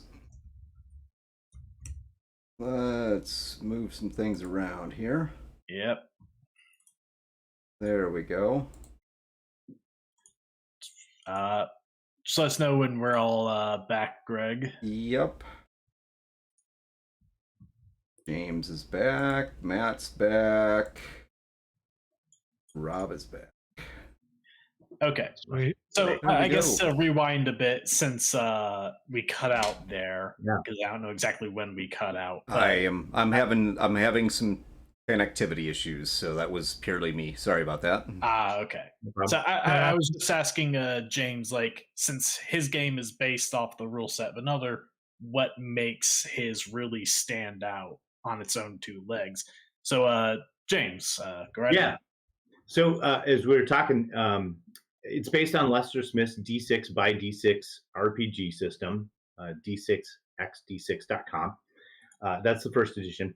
And again, I had the opportunity to play test this with Lester and kind of work on this second edition with him. So his game system is designed to work for any genre. I mean, it's really role playing heavy. It's got one stat, your focus number, and I won't go too much into the weeds with that right now. But I mean, we can literally make characters for any genre in 10 minutes. It's super simple. It's very easy to learn. So it works across nearly any setting. I mean, we've played everything from horror to sci-fi to, you name it. As a matter of fact, the original book had, I think he converted 12 settings from authors to it, ranging from magic to sci-fi to horror or whatever. So great system for that. And of course, Lester and I worked a lot on this. So test out the second edition and changes for Terratombs. So the big changes are this. We add two mechanics to force the role-playing part of it that don't exist in Lester's rules, original rules. So the one of those is the Shadow of the Past, and you'll remember it's really that background story that you have to come up with. What is the horrible thing you did to get you to this point, right? So that's part of protagonist creation, character creation for us. Okay, and that's literally just background. And then there's the other part, which is the dark desire. And the dark desire is that thing that your protagonist wants to accomplish during the game. That might be get away with murder, find out who, find out, make sure that I come out on top, make sure that everybody listens win. to me, right? I Yep. mean, whatever that desire is, that pushes you to accomplish that during the game. Fame, fortune, whatever it is, greed, so those are the kind of the push and the pull, to get the people to play along, to get you as players to go, oh yeah, Rob's protagonist, their Shadow of the Past is horrible. I mean, he killed somebody, he pushed him down the stairs. I don't feel bad about that, and that's very meta, and I'll talk about how that plays out. There's an interesting mechanic. And then the dark desire is the thing that says, okay, during this game, Rob's goal is to, get World away domination. with, I don't know, whatever it is, or yeah. So then the other thing we did is, we talked about the bennies and the drama points, and in the original D6 by D6 game, there are drama points, and they are used to help you out, to change the story to my benefit, right? Just like every other game we played. Well, that doesn't go well with the story. It doesn't force that. So I needed a way to say, okay, at the table, I need to reward the correct behavior. So terror tokens do that because, especially initially when I'm teaching people how to play, and we talked about pulling those people out of the shells, right? And getting those players to talk. So terror tokens are a great way to do that, especially if you're at a physical table, because I'll usually pass something around. And as people act in character, as they do things terrible, they get a terror token as a reward, which then they can spend. So it doesn't take long, especially the first couple of times that you start to play this and you use those tokens to teach people, oh, that was excellent behavior. The fact that you went behind his back and set a trap, right? Great. Here's a terror token for you. So we can kind of, as game hosts, push that. And then the other thing that I think helps is that, and I have a chapter in the book about game host tips and such, but you put those things together, and now as a game host, a lot of the burden's gone, right? I put you in a terrible situation. You all have goals to accomplish, and they're usually in conflict. And you're trying to keep this other stuff secret, and you have the ability to sabotage each other, right? And and so that all works very well. And really, all I have to do at this point then is start to goad the players on. Oh man, hey Matt, Rob just stole the most valuable necklace off the sarcophagus. What is your character? Oh my, Matt, you can't have it. What is he going to do with that? It's valuable. So you start kind of egging people on. How do you feel about that? How do you, how would your character react to that? And after a while, people just tell you and start saying, oh yeah, that would piss me off. I mean, I can't believe you did that. So I think those are a couple of things. Is that I took that what could be generic, and I said it's gotta fit, and we have to add these couple of rules that make people behave the way we want to in the game, right? And those do that. The other thing too that's interesting is that terror token. Remember, I said you could spend that terror token to the demise of somebody else. So let's say Matt, you were gonna, Greg's again, gonna jump across the ledge. He makes his roll. You throw a couple of terror tokens my way to change his roll, and he fails. Well, not only do you need to now narrate the story, what happened to Greg? Why did he fail? Right, based on the die roll. And the other part of that is you need to, we call it a reveal. So you remember that shadow of the past I told you about? We don't talk about that openly during the game, nor the dark desire. I mean, those are secrets for you guys. Sometimes as the horror host, you don't even know them. But if you spend a terror token, or I should say for each terror token you spend against somebody, you have to do a reveal. So now imagine your story, your dastardly deed, that shadow of the past, as depicted on one page of a comic book. Okay? Right. And it might have 4 to 9 panels on it. Throughout the game, you're going to spend those terror tokens, and every time you do, you need to reveal one panel, one snapshot in time, one small clue to us as players as to what happened in that shadow of the past. So you'll get people saying things like, okay, the first panel you see me having an argument with somebody and we're screaming at each other, and then the next panel they say, oh, so-and-so suddenly has a gun, and so as we go through the game, the players start revealing why their protagonists are horrible people in these little panels, and that's the trade-off.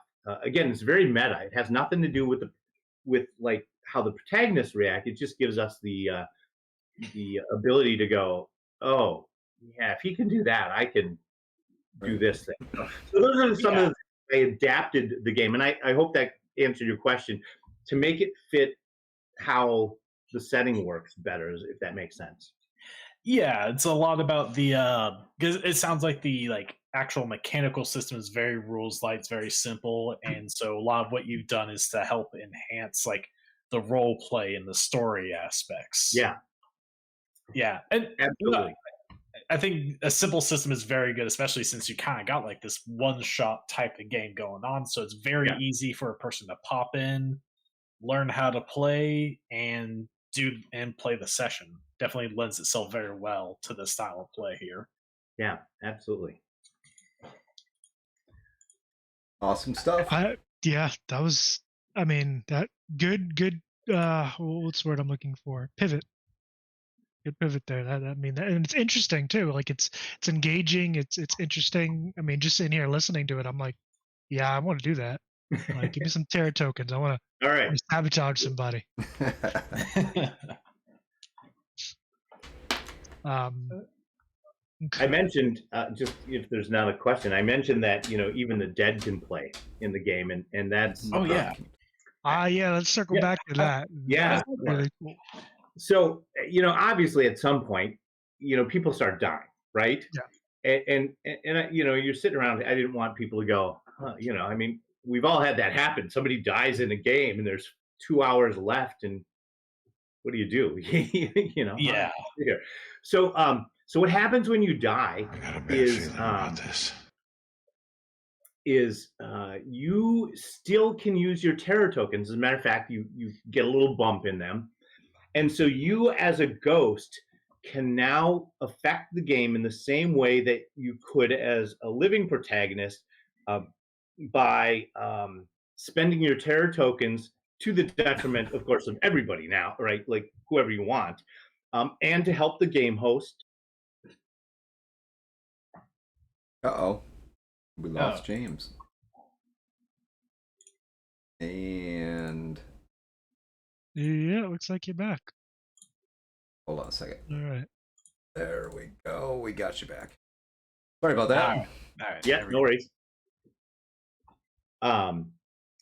So when you die, you basically continue to play by affecting the character, the other protagonists. You are not required at that point to give us a reveal. However, every time I've played, everybody still wants to. Like everybody's like, no, I want to tell my story. I have story left to tell. Right. And so they'll almost always continue as a ghost to do the reveals. And then at the end, we usually have a little debrief. So anybody that didn't get through their story, we have the opportunity to sit down. Most times we'll sit down and go, oh yeah, tell me about the rest of the story and tell me about your dark desire, just kind of as players if we didn't get a chance to reveal it. But that's how the dead can still play during the game. So you're not out. That's so cool. Yeah. Get to haunt them from beyond the grave. Yeah, absolutely. Yeah. I could see myself just like intentionally like being the first one out. It's like, okay, now I can do some ghost shenanigans. You would be that scumbag. Just look at him. Yeah. Just look at him. Oh wow. But yeah, that's definitely a very fun system at play, especially in the backstabbing is kind of encouraged that like even if you are the first person out, you still have a lot of things you can do and fun to have. Oh yeah, that's a very good move right there. Definitely. Thanks. Do we have any other questions about the games? I do not at this point. I don't have any more questions. I'm just excited to play the damn thing. That's my question. Is when do we get to play? Yeah. Well, we've got to be fair about this though. So definitely reach out through the Discord, James, and we'll get something set up there. Yeah. We are as a new feature to our Discord community, we are offering members of the community a chance to come play with us. That doesn't mean they would be able to get into this game. Maybe. But to come play with us, and part of that system is also kind of geared towards the idea of we do have some people out there who are either DMs right now or aspiring to be DMs and are interested in running games in conjunction with our platform. Nice. So yeah. Well, everybody buy a copy of Tales from the Terror Tomb, and that'll give you some other game to run. And it's I mean, no, yeah, guys, go over, check out the Kickstarter. Yeah, see if it's something for you. Like it looks really fun. I got it. 3 days left on that. According to the website, 3 days left. But as James said, there's that kind of like late backer thing, but sounds like it's definitely better value if done before the deadline, right? Yeah, before the deadline, you get those typical Kickstarter backers. I really want people to play test this, in the next several months to really get that last feedback in, because when it's done, then I want to have a great book. And so the backers will have access to the the manuscript. I plan on releasing a Moldy Monday update, every Monday, with just here's where we're at. Monday. Yeah. That's my Monday newsletter for the backers. And then of course backers, get listed in the book and get some recognition there, some things that won't happen after the fact, obviously. You can still be able to buy a book, but but you won't get all that extra cool stuff. So, and apparently we have 3 or 4 shirt designs now after tonight. So I got to get my ass in gear and start doing some more shirts. Yeah. So, there we go. Hey, if you're, and we would even be willing to, put something up on the channel for the shirts. If somebody would like one, we can, we can work that out. Nice. Well, I'll figure out the logistics to that, and then as soon as the project's over, I'll let you know. After the crowdfunding, how that's going to work. So fantastic. But that, and I'm thinking maybe I don't know if you remember. One of the things I loved about those old comics were the stupid ads, right? I mean, come on, guys, who didn't buy a pair of X-ray glasses at some point in their lives? And feel totally ripped off, Or the hover chair. The hover chair. Yeah, the 10-foot monster, and the what was the other? Oh, and the sea monkeys. Remember the sea monkeys? Oh yeah, sea monkeys. Oh yeah, that's a classic. So I have this vision for the book to reproduce, depending on funding, some of those kind of pages from the book, right? I really want a spoofy. I want Derek to do a great sea monkey spoof of that. Something horrible and evil, and so I want some of that flavor in the book too. And one of the things is the fan club, right? Which is kind of where I got the idea of the buttons. When I was coming, I'm like, man, that would be kind of cool. But they always had the cheesy fan club with a button and a pinup poster and stuff like that. Yep. So I put together, I think we'll have a button and a sticker that I, had designed for Gary Con, and probably some sort of little membership card, just to give us that nostalgia. So yeah, which is another weird thing that now is coming out of this. I guess I never thought about selling swag for my game. Like Sidekicks, I don't really have any swag, but this seems to fit a little bit better, or something. So I don't know. Right. Yeah. So you don't know until you try it. That's the thing. And people do like the swag, especially if it's something that they really enjoy, a game that they really enjoy. They want to promote it. So hey, absolutely. I'm okay with that. Right. Got to promote the ghoul, man. Yeah. Back the ghoul. Well, Don't be a fool. Back the ghoul. That's right. I need Mr. T. Don't be a fool. Back to Google. I don't think I have a budget for Mr. T. I think that might be tough, but yeah. If we get to $250,000 or something, I could probably track him down for a couple of bucks. Say, hey, or you could always take my approach. Just ask. just ask. That's I just true. ask. Yep. I'm Yeah. not gonna be. I'm not bashful. I will ask Yeah. anybody. But I mean, to that point, you never know. I mean, again, as we talked about making this successful, and that, I mean, there were people that I was like, man, just the folks that have been kind enough to lend their expertise, or people that I wouldn't have approached necessarily, but you Right. ask them and they're like, I'd love to do that. I mean, that's great. I'm blessed to have Dale Donovan, who is a great editor and worked for GDW and TSR. I mean, he's been a great guy, and I was like, hey, would you be willing to do this? Right. And he's like, oh man, I love to edit for games because I don't get to do that anymore. I do boring stuff, My real job is my job. He's like, I'd love to, edit a game, and Right. so you get people that are just really great like that. But, Yeah, I have. We've noticed that. Again, can't speak for everyone, but there are, like you said, there are a lot of individuals out there who are, who've made their way in the industry and are just ready to pay it forward. For the with the right people and projects, they're more than willing to pay it forward and be like, yeah, I'll do that thing that you need. Yeah.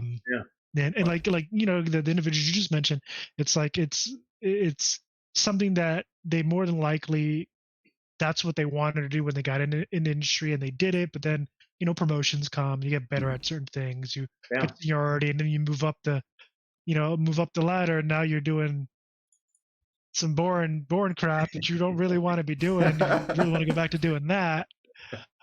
And again, you have people who are out there who need that, and they're more than willing to help. Yeah.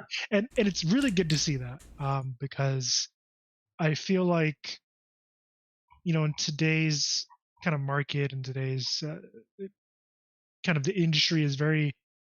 I mean, it's always been competitive, but it's competitive at the expense of somebody else, at least from my perspective. Whereas I feel, and again, this could be rose-tinted glasses, but I feel like back in the day when the industry was still very young, it was competitive, but we also wanted to see we all just wanted to see really good games get made. All right, John. Whatever the medium. I mean, I do. I don't. If when we have competition, I'm happy for the competition. Right. It just makes me better as a designer. But if they're making a good game, even if they're competition, I want to see it get made because I want to play it. Yeah. Yeah, it's about where's your passion at? Are you passionate about telling story? Are you passionate about creating memorable moments for other people? That's two key things in it. Don't be a used car salesman, and I apologize to any used car salesmen that are out there. I'm sure you are fantastic at your job, and love your customers and all that good stuff. But it really just comes down to what is your focus, and your focus has to be about providing it. And I always refer to it as providing value. But it really comes down to provide value for other people. That's what you create needs to provide value for other people. In our industry, that means they're entertained. They enjoy the story, and it lights up their imagination and gets them thinking about what can I do, because that's what you want. We all as creators should want that. We want to wake that imaginative quality up in other people and get them thinking about, hey, what could I do? What story could I tell? And all the other stuff will come. You just don't be afraid, because your biggest enemy is you. Don't be afraid. Go out there, talk to people, introduce yourself. Don't be a used car salesman, but chat. I mean, that's I met James that way. I mean, we just started talking, sitting in the GM's lounge, started talking, and that's just how you do it. Yeah, people, again, especially at these cons, I mean, we all have this passion for this hobby and that's just it. I mean, most of us grew up playing this, and we just want to keep playing games no matter what age we are. And so yeah, you get the big companies that might be a little bit more, I don't know, I don't want to say protective, but they're certainly not going to share a lot with you. But even then, I mean, if you go to the conventions, there frequently seminars about, with a lot of the publishers, the guys from Frog Guide Games, and I mean, they're always there sharing tips of, hey, this is how we did this, and this is what you got to know. And Right. those are great resources. Just those seminars and webinars and things like that from those people are great. It's important in any industry, and especially in this industry. It's important that the industry grows. It's important that there's more content out there. Yeah. And that we're continually creating. Here's the thing: good content. There's a lot of not so good content. Yeah. Talking about that flood. There's a lot of stuff out there that's just let's just throw it at the wall and see what sticks. But there's a lot of really good content out there right now, and we need to keep that coming. We need to keep those creative juices flowing, and keep people like James and other creators that are out there engaged in creating new content. And yeah, absolutely. Well, and don't be afraid to start small. I know that me and Lester and another buddy, Pete Ruttman, who's owns Blessed Machines game company. He's an ace for Savage Worlds, so he's a license to produce settings for Savage Worlds. And we have all run what people would consider small Kickstarters. I mean, and they're not, they're not like Pinnacle or Fantasy Flight or any of these guys that run a Kickstarter and make $200,000 overnight. I mean, it would be great if that happened, but yeah, if you're out there looking to do this, just do it. I mean, do it and reach out to people. You can always find a friend to proof something and read something. You can always, and it doesn't have to be fancy. Again, I mean, it can be good quality and not fancy. Pinnacle, again, I'll point to Pinnacle. I mean, they publish one-page adventures, and people publish them, and that they don't sell for a lot, but they're quality and they're a couple of bucks, and you build up enough of those in a library, and you've got a business. And you've got some experience. Things like that. Lester's D6 by D6, all of his original adventures for that game had to be 6 pages. That was his format, 6 pages. It was D6 by D6. Every setting, as a matter of fact, the first Terror Tomb settings was 6 pages. I mean, here's a very small outline. So yeah, start small. Don't be afraid to dip your toes in, and I don't know. Yeah, I just don't be afraid to give fun. Yeah. Yeah, and I agree about the quality. It's funny you talk about that quality of experience, right?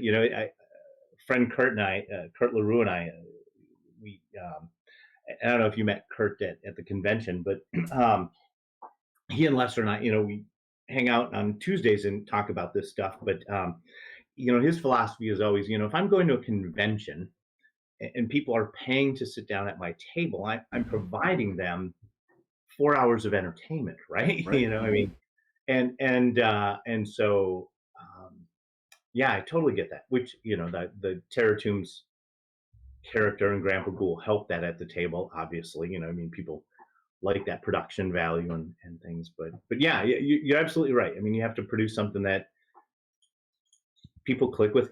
I also think that's part of the reason why Terror Tombs did better than Kids, just because it's so weirdly outrageous in the concept to a certain. I mean, even the old Tales from the Crypt game, and then I can't think of there's another company that produces 70s slashers games and stuff like that on Drive-Thru, and they have one that's similar in style, but not with the same TPK expectation, that everybody's going to die, and I think that gets people, and they go, oh, that's different, right? And so, what's like in essence, it is kind of, well, not similar to a card game, because there's generally only one winner.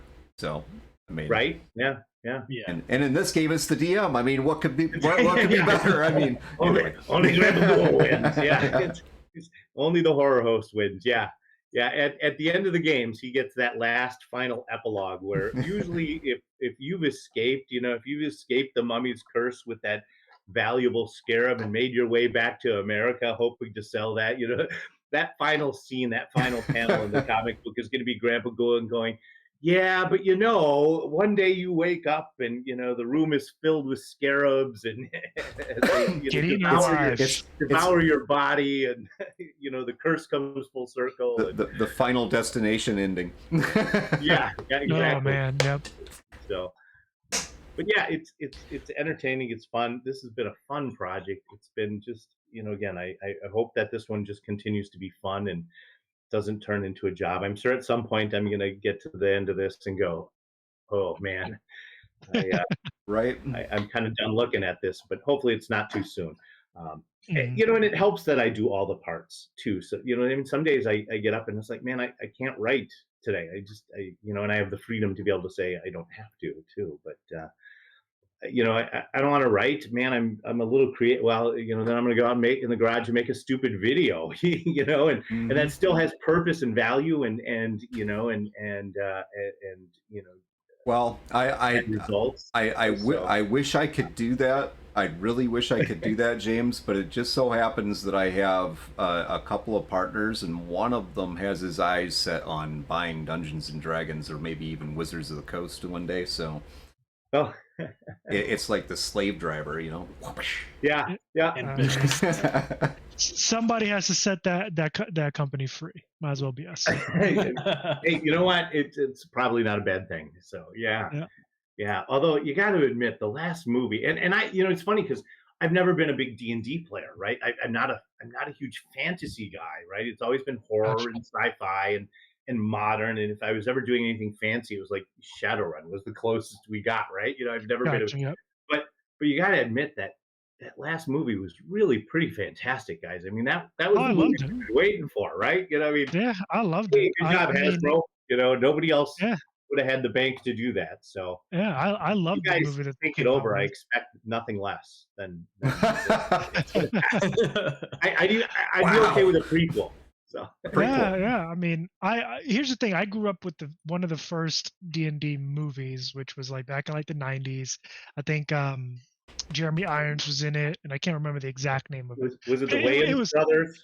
Yeah, one of them. Yeah, one of them was in it, and then it was campy. It was a good movie for what it was, in that it was a campy kind of feel good movie. But this one, it had good production value. It was a really good story, and they did well. Although I think I've read somewhere, in the almost a year since, that Hasbro wasn't too pleased with the money that was made. I don't know how much it made at the box office and if it broke even, but apparently Hasbro wasn't pleased. It wasn't enough money. Wait, you get that sometimes where something's like a cult classic, but like overall financially, it didn't do really well. So the people that love it, but it's like a kind of a niche audience. There wasn't enough billions involved. That's the thing. I guess. Yeah. It was only a couple $100 million. It wasn't $1 billion, so they weren't happy with that, which kind of silly in my book, but whatever. But yeah, it was a good movie. It was a really, really good movie. So we are at our 2 hours now. So do you have any final thoughts you would like to share, James? No, again, I'm humbled to be asked to be here. Thank you so much. I think I posted as you guys, rolled off. I mentioned to my friends one time. I said, I think it was probably Lester and Steve, and these guys, did TSR for a living, right? Like they actually are professional game designers. I said, man, I've got my stuff going. I've made like tens of dollars. Does that make me a professional game designer now? And they both instantly laughed and said, us too. So, for so many of us, it's just hey, I got my games published. It's cool. My friends and I can play games. I made 100 people happy. And if it never ends up on a shelf, although the book I plan to get on shelves and things like that this time around, Absolutely. but it's just it's a labor of love. It's a passion. It's fun, and yeah, don't stop gaming, guys. Yeah, just No, keep 100% gaming agree.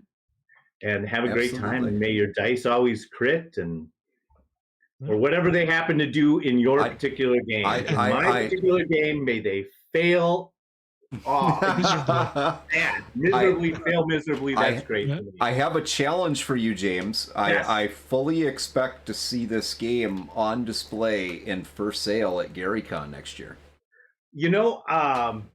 In one shape or form, I'm hoping. Yeah, I would. You know what I would love to do, and I thought, again, I talked to folks that smaller folks that have booths and have done that, and most of them say, it's not a winning proposition. It's a hobby that it paid for my trip, right? Or I broke even, So, but yeah, I would love to at some point, give that a try with the booth. Again, I now have made enough connections where I can say, hey, I'll put your stuff there. And there are a couple other organizations that do that. There's an independent publishers group that does something similar. They all kind of pool, and then one guy goes. But yeah, that would be kind of cool sometime. And now I'll have a couple of actual physical products. If we have enough things put together, we might do that. So yeah, that would be good. That's our goal. I don't know. I think you have to buy one of those booths almost a year in advance. I don't know that I'm ready to do that this year. So yeah. But yeah, that it's funny. I've been thinking about that, and that would be just a fun thing to try. And again, will it work? It's funny, and I know we're running out of time here, but you mentioned the dealers hall, and I notice now as GaryCon and Gamehole, those are kind of my two that I go to right now. And I don't know what the trend is at Gen Con, but I've seen this shift away from publishers being there. I mean, we have artists, we have authors, we have game table manufacturers, we have crafters, we have candle makers, we have game related stuff. And the amount of publishers, even independents or larger ones, is slowly starting to dwindle. I don't go there expecting to buy games very often. Right. You have like the Noble Knights and the half price books selling some used stuff and rare, but it's just a funny shift to me to see fewer and fewer, come play my game kind of booths there, which is kind of interesting. So I don't know, and again, I just talked about availability, right? Just available. Well, in Space 2, you did hit on, you kind of hit the nail on the head there, is the Space is premium. Yeah. But the cons are definitely, they're a good avenue to generate the attention. That's I would say the best thing right there. Absolutely. If you want to get noticed, then and get your product out there in front of people, then they're a fantastic avenue to do so. Cons are good ways to do it. Still, I agree. Yeah. All right. So, anybody else have any? I'm taking your show over for a moment, Rob. No, that's fine. I have no questions. Matt, what about you? If anyone in our audience has a question for James, please pop it in the chat. Matt must have died already. He's I think I'm de-resing or something. Yeah. but he gets to continue with the episode because you can play dead. So yeah. Perfect. No, but I mean, no questions for me. I can't think of anything to ask. It's been great having you here. I cannot wait for whenever we manage to play this game. Yep. Awesome. Yep. Matt, you can see the wheels spinning in his mind already. And I'll post the link for the Kickstarter again. Yeah. Go support this game. We got 3 days left on the Kickstarter, and if things go well, maybe we can hit that next stretch goal. Yeah, that'd be great. It's close, and I tell you what, there's definitely an economical option. There's a $10 option, I think it is the lowest tier on there. Yeah, you just want to get the PDFs and play the game. Great. Yeah. Yeah. Like during the stream, I just did $10 myself. Put a little bit in. Yeah. And that'll give you everything you need to play, and you'll get it at drive-through when it comes out. And yeah, I mean, real economical ways to do it. So Yeah. every bit helps. Thank you everybody for every little bit. I really do. I'm blessed. And Whoa. Oh no, Streamlabs cut him off. Yep. Damn. You know, we'll give him a second here. I don't want to end on that. Nah, it's very inconsiderate of Streamlabs to do that. We're almost at the end. Come on.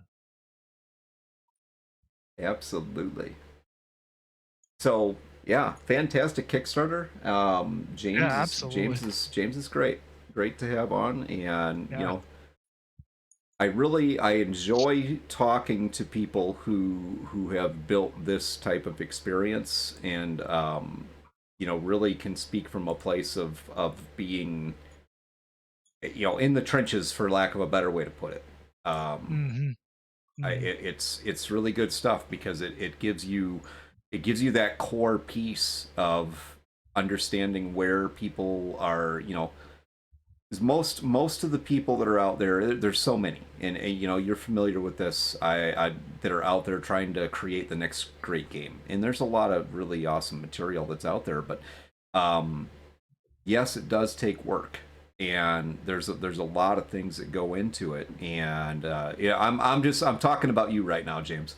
But James is one of those guys that you know, he's been there and been through that, and he's connected to a group of other people that have been there and been through that, and you know, and that's awesome. So there's, you know, kind of trailblazers out there that are willing to share that knowledge and you know, talk with you about how to do certain things, and that's great. That's the community that we live in, and I love it very much. Yeah. It's always kind of motivating to see. But with that, I believe we can call episode 47.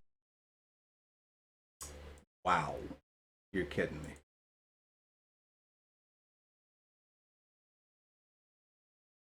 Hold on one second, and we'll get these guys all back here. There's Matt. Yeah, Streamlabs is like, come on, guys, it's supposed to be done by now. Yeah, I know it, right? It's giving us pain into the foul stretch. Yeah. there we go. I think we're all back up. We are. Yeah. We better hurry before it kicks us all again. Yeah. Yeah. No, I'm just kidding. Thank you. Thank you. James, again, thank you very, very much for joining us tonight, talking about your game, your Kickstarter yourself. And we're definitely going to have a talk about you DMing that game for us. I look forward to killing you off. Outstanding. Or letting you do it to each other is really a lot more fun. Really, I don't know if I want whatever you come up with will be way better than anything I can think of. I don't know if I want to play that game now, talking about giving them the opportunity to kill me, because, you know. No, it sounds awesome. I think the goal is to show you that we don't need no monster to get ourselves killed. That's right. That's right. You might be in for quite a bit with us as players, James. So yeah. You know, I can handle it. It's all good. But yeah, guys, that is the end of episode 47 for the update log. Again, everybody. with us was James, the Geek Pearson, creator of Terror Tombs. Again, the link for the Kickstarter is in the chat. And I think that's it. Greg, unless you have anything. Just that, speaking of other publishers that are out there, and game creators, designers, and folks that do great things, and especially are connected to GaryCon as well, we are going to raid into Trollord Games this evening. So please do check them out, show them a little love. They have a couple Kickstarters going on as well. So great guys. Thank you one more time for being here. Guys. Yeah, they are. And they have some great games too, so definitely check them out. But thank you, James, one more time for being here tonight. Look forward to seeing more of you. Have a good night, everybody. Guys. All right. Thanks. See you guys next time.